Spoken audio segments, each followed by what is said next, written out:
senin paraşların Nazlı jilde hislendirir soluşların Sinan için canımı vermin kızlarmayım Senden başka yaşayalım Senin için utta yanar Senin için canlarımı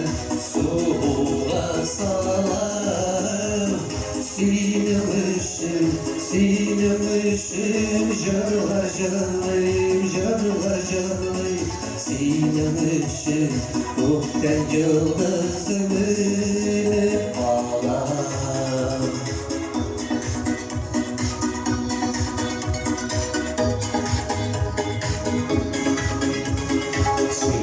Sinirlerimi durmuş gözünden Müstehili bakmışlarda ikimizden Böyleyken nazlarına, yazlarına Varsa birisi yakınlarına Senin için jaracağım Senin için bu pencerelerini bağlar Senin için utanayım Senin için bu pencerelerini bağlar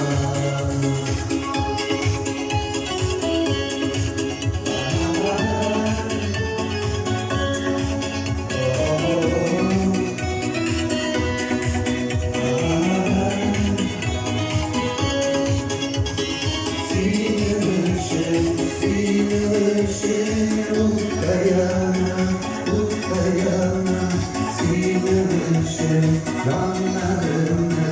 soğuğa salar Senin için jarlayım Senin için gökten yıldızını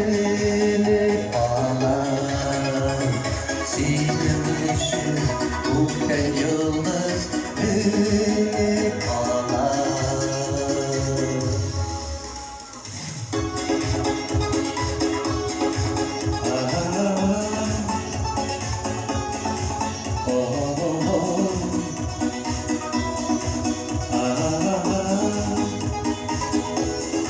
Qadrli Amira,